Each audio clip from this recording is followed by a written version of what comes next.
Почитувани граѓани, новата реформска влада е неопходна и мора да се овозможи брз и мирен трансфер на власт.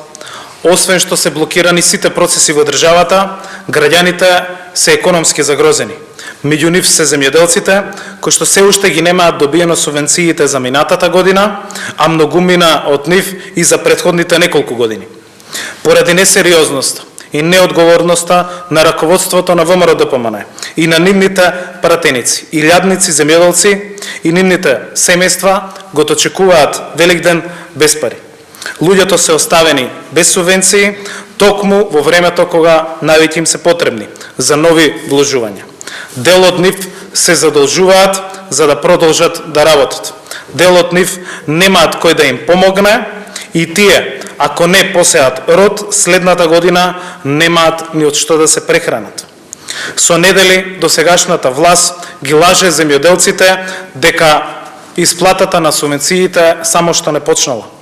Тоа се случува додека секојдневно смислуваат нови и нови изговори да не им ги исплатат парите на луѓето, префрлувајќи ја одговорноста од една на друга институција.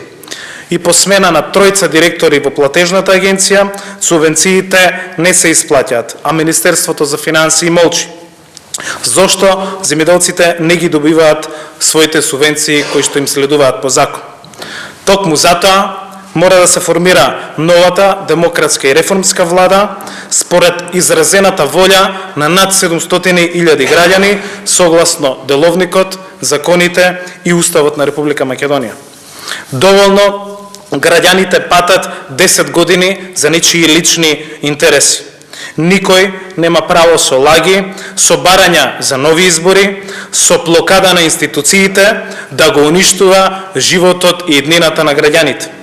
По промените, земјоделците ќе ги добијат заостанатите субвенции, а новите ќе бидат и повисоки и редовни.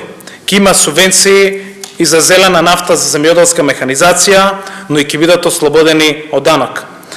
Да бидат уверени граѓаните, промените се случуваат и ќе се случат.